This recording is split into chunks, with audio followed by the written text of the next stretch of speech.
Udah Mas, udah mulai terekam.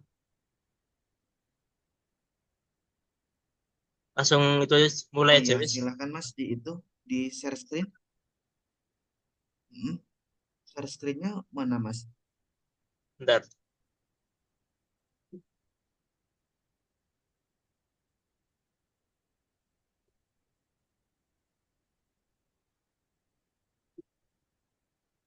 Udah muncul ya. Kelihatan ya Mas? Kelihatan cuma belum di slideshow Mas. Oke, langsung dimulai aja ya Mas. Oke, boleh Mas. Materi 1 sampai 5 ya Mas? Oke, Bismillahirrahmanirrahim. Assalamualaikum. Ya, 1 sampai 5. Heeh. Assalamualaikum warahmatullahi wabarakatuh. Waalaikumsalam warahmatullahi Selamat pagi Mas wabarakatuh. Rusli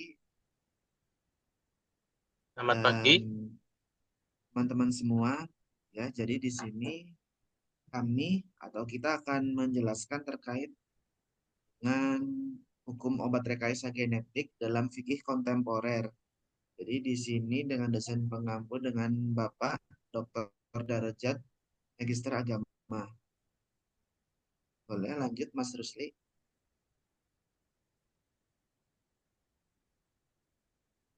Sebagai pendahuluannya, jadi untuk Dari Batak bioteknologi itu ke atas merupakan dulu. suatu ilmu sains terapan yang salah satunya Eh, menggunakan makhluk hidup untuk menghasilkan suatu produk. Dan untuk bioteknologi itu sendiri kita biasa familiar dengan adanya domba doli, kemudian rekayasa terkait buah-buahan yang menjadi manfaat bagi manusia itu sendiri.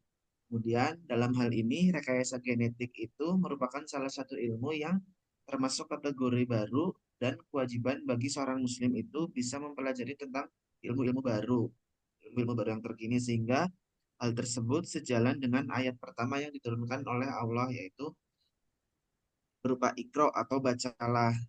Hal tersebutlah yang mendasari bahwa umat muslim harus bisa mengupdate ilmu pengetahuan sesuai dengan kehidupannya.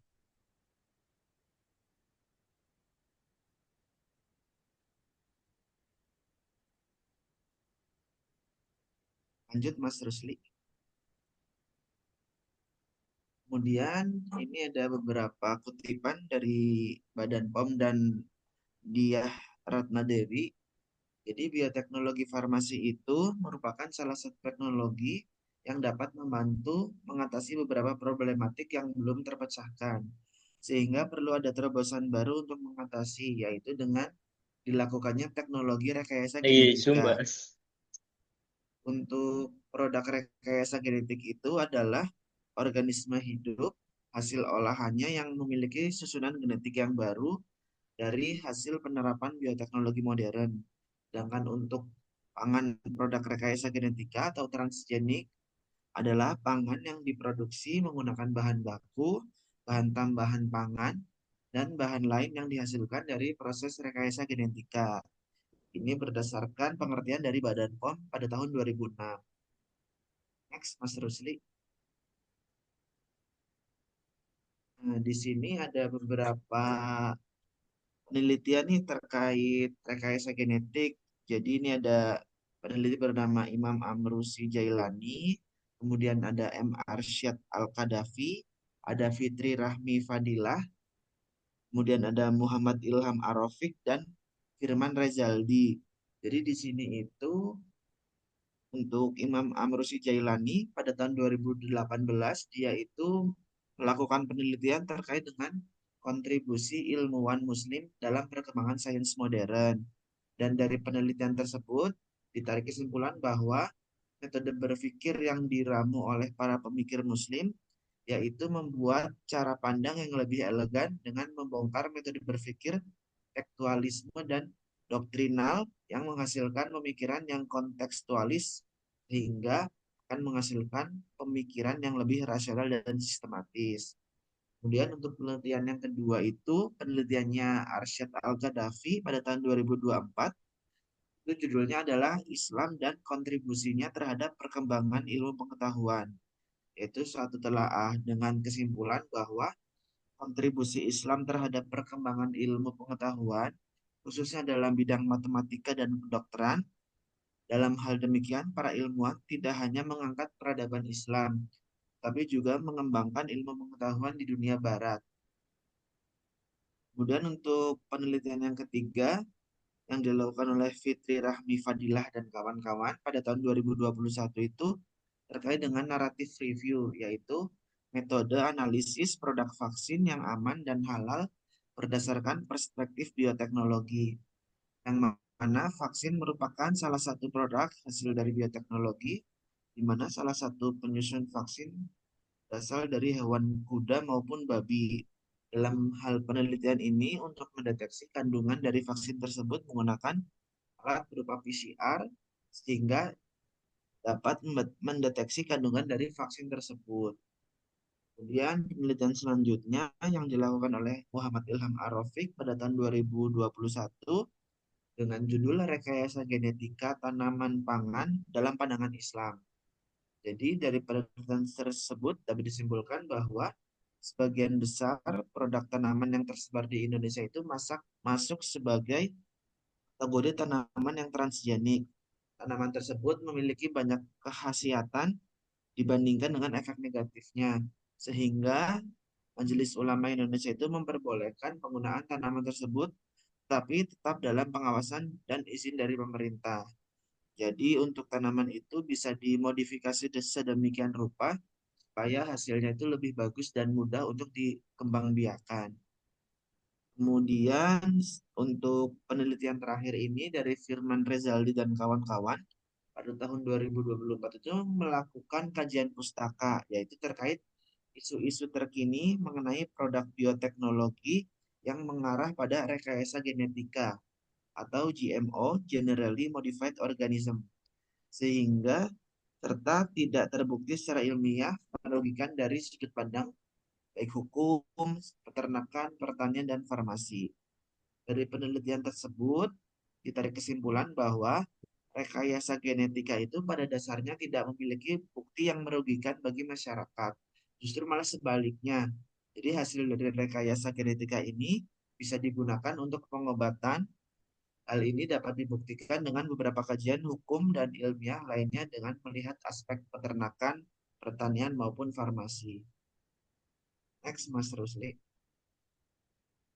Jadi dari hasil beberapa penelitian tersebut dapat kita bahas bahwa Islam merupakan agama yang sangat mencintai dengan perkembangan ilmu pengetahuan, dengan bukti bahwa banyak beberapa ilmuwan seperti Jabir bin Ibnu Hayyan, kemudian Yuhanna Ibnu Musawai, dan masih banyak lagi. Dalam hal ini sejalan dengan Quran Surat Al-Alaq yang sebagai pembuka dari turunnya Al-Quran berupa Iqra, yaitu bacalah. Jadi perintah itulah yang mendasari meningkatnya perkembangan ilmu pengetahuan di berbagai bidang. Salah satunya di bidang farmasi. Kemudian untuk perkembangan bioteknologi itu sudah mencapai level yang modern. Salah satunya itu di bidang kesehatan maupun farmasi dalam proses pengembangan vaksin. Jadi vaksin itu sendiri yaitu makhluk hidup yang dilemahkan atau dinonaktifkan untuk menghasilkan kekebalan tubuh terdapat supaya mereka itu kebal dari serangan penyakit tertentu. Ini dikutip dari Setiawan et al. Pada tahun 2012. Untuk pembahasan selanjutnya dapat dijelaskan oleh Mas Rusli. Pada Mas Rusli, saya persilahkan. Baik, terima kasih Mas Ardi atas pemaparannya. Saya akan sedikit menjelaskan terkait pandangan MUI di Indonesia sendiri. Rekayasa genetika menurut MUI pada tahun nomor 35 tahun 2013 menyatakan berbagai ketentuan sebagai berikut. Yaitu yang pertama, melakukan rekayasa genetika terhadap hewan, tumbuh-tumbuhan, dan mikroba atau jasa klinik adalah mubah. Mubah di sini berarti boleh dengan syarat yaitu dilakukan untuk kemaslahatan, bermanfaat untuk umat, kemudian tidak membahayakan, serta tidak menimbulkan mudarat, kemudian tidak menggunakan gen atau bagian lain yang berasal dari tubuh manusia. Selama hal itu ada, berarti hukumnya itu mubah. Kemudian yang kedua itu menurut MUI nomor 35 tahun 2013 menjelaskan bahwa tumbuh-tumbuhan hasil rekayasa genetik adalah halal dan boleh digunakan dengan syarat bermanfaat dan tidak membahayakan. Kemudian yang nomor tiga yaitu bahwa produk hasil rekayasa genetik dalam bentuk produk seperti pangan, obat-obatan, dan kosmetik bersifat halal. Asalkan penggunaannya itu baik dan tidak menimbulkan mudarat. Ini dalil Al-Qur'annya. Di sini kami akan menjelaskan dua dalil Al-Quran dan satu hadis, yaitu salah satu ayat yang mendukung rekayasa genetika yaitu dalam Quran surat Al-Jathiyah ayat 13 dan Al-Quran surat Al-An'am ayat 99. Yaitu yang pertama Quran surat Al-Jathiyah nomor 13 berbunyi A'udzubillahi minasyaitonirrajim. Bismillahirrahmanirrahim. Wasyahara lakum ma fis samawati wa ma fil ardi jami'an minhu. Inna fi dzalika laayatil liqaumin yatafakkarun. Artinya yaitu dan dia menundukkan untuk kamu apa yang ada di langit dan apa yang ada di bumi semuanya sebagai rahmat darinya. Sesungguhnya pada yang demikian itu benar-benar tanda-tanda kekuasaan Allah bagi kaum yang berpikir. Jadi dijelaskan di ayat tersebut dari sekian banyak di muka bumi ini ada suatu tanda-tanda kekuasaan Allah. Salah satunya yaitu produk rekayasa genetika. Kemudian surat kedua di Quran surat Al-An'am ayat 99 berbunyi A'udzubillahi minasyaitonirrajim. Bismillahirrahmanirrahim. وهو الذي أنزل من السماء ماء فأخرجنا به نبات كل شيء فأخرجنا منه هديرا نخرج منه حبا متراكبا ومن النخل من طلعها كنوان دانية وجنات من معنى الزيتون مشتبها وغير متشابه انظروا إلى ثمره إذا أثمر وينعم إن في ذلكم لآيات لقوم يؤمنون. Artinya yaitu dan dialah yang menurunkan air hujan dari langit. Lalu kami tumbuhkan dengan air itu segala macam tumbuh-tumbuhan, maka kami keluarkan dari tumbuh-tumbuhan itu tanaman yang menghijau. Kami keluarkan dari tanaman yang menghijau itu butir yang banyak, dan dari maya kurma mengurai tangkai-tangkai yang menjulai, dan kebun-kebun anggur, dan kami keluarkan pula zaitun dan delima yang serupa dan yang tidak serupa. Perhatikanlah buahnya di waktu pohonnya berbuah, dan perhatikan pula lah kematangannya. Sesungguhnya pada yang demikian itu ada tanda-tanda kekuasaan Allah bagi orang-orang yang beriman. Quran surat Al-An'am ayat 99. Jadi dalam dua ayat di atas menunjukkan bahwa Islam pada dasarnya mendukung adanya perkembangan ilmu pengetahuan di bidang farmasian. Tidak hanya farmasi, bidang kesehatan lain juga terdapat banyak ayat-ayat Quran yang mendukung untuk dilakukan rekayasa genetika. Jadi hal ini terlihat bahwa tanaman yang ada di dunia ini perlu dilakukan beberapa penelitian untuk melihat kandungan dan manfaatnya. Apakah dapat membantu pengobatan masyarakat atau dapat menimbulkan manfaat yang baik kepada masyarakat. Menurut Ibnu Abbas radhiyallahu an, ia berkata, Rasulullah Shallallahu alaihi wasallam bersabda, tidak boleh membahayakan atau merugikan orang lain dan tidak pula membalas bahaya kerugian yang ditimbulkan oleh orang lain dengan bahaya perbuatan yang merugikannya. Jadi hadis tersebut juga menjelaskan terkait cikal bakal dari rekayasa genetika, bahwa kita tuh tidak boleh membahayakan dan tidak boleh merugikan orang lain dan tidak boleh membalas bahaya itu kerugian yang ditimbulkan oleh orang lain dengan bahaya perbuatan yang merugikannya. Jadi kita hendaknya selalu dapat memberikan manfaat yang besar kepada orang dan makhluk yang lain. Dari kesimpulannya, dari hasil analisis review, dinyatakan bahwa bioteknologi di bidang farmasi memiliki peranan penting untuk membantu pengobatan masyarakat. Karena sumber produk yang dihasilkan dapat bermanfaat, yaitu dari tumbuh-tumbuhan dan dari hewan atau makhluk hidup lainnya. Menurut pandangan Al-Quran dan hadis, bioteknologi farmasi hukumnya boleh. Hukumnya mubah atau boleh, kemudian bisa digunakan dan dikategorikan halal untuk digunakan karena efek yang dihasilkan banyak manfaatnya dibandingkan dengan efek negatifnya. Sehingga produk yang dihasilkan dapat digunakan untuk pengobatan atau yang lainnya. Ya, sebagai seorang farmasis, hendaklah bisa kita dalam setiap pembuatan produk kesehatan yang berhubungan dengan rekayasa genetik, hendaklah kita selalu melihat lebih teliti tentang alat dan sumber bahan yang akan digunakan. Apakah sesuai dengan kaidah Al-Quran atau sesuai dengan kaidah hadis. Hal ini dapat dikarenakan bahwa hasil dari rekayasa genetika atau bioteknologi yang dihasilkan nantinya akan digunakan oleh masyarakat di lingkungannya. Maka dari produk yang dihasilkan dari rekayasa genetika harus dikaji lebih mendalam, mulai dari pemilihan sampai suatu penghasilan produk.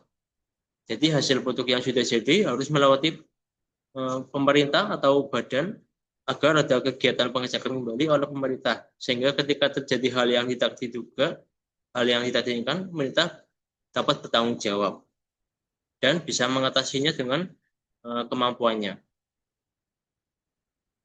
Sekian, ini daftar pustaka yang kami gunakan untuk presentasi ini. Kurang lebihnya mohon maaf. Bila sabil haq, fastabiqul khairat. Wassalamualaikum warahmatullahi wabarakatuh. Waalaikumsalam warahmatullahi wabarakatuh. Terima kasih Mas Rusli atas pemaparan materinya. Semoga ilmu yang kita sampaikan bermanfaat bagi teman-teman atau semua orang yang menyaksikan video ini. Terima kasih juga kepada Amin ya Bapak rabbal alamin. Derajat yang telah memberikan kesempatan dalam memberikan materi ini. Mungkin nanti barangkali ada yang mau ditanyakan, boleh ditanyakan via chat maupun via kolom komentar. Mungkin sekian ya dari kita ya Mas Rusli. Nggih, terima kasih Mas Ardi. Ya, sama-sama. Kurang lebihnya mohon maaf. Wassalamualaikum warahmatullahi wabarakatuh. Waalaikumsalam warahmatullahi wabarakatuh.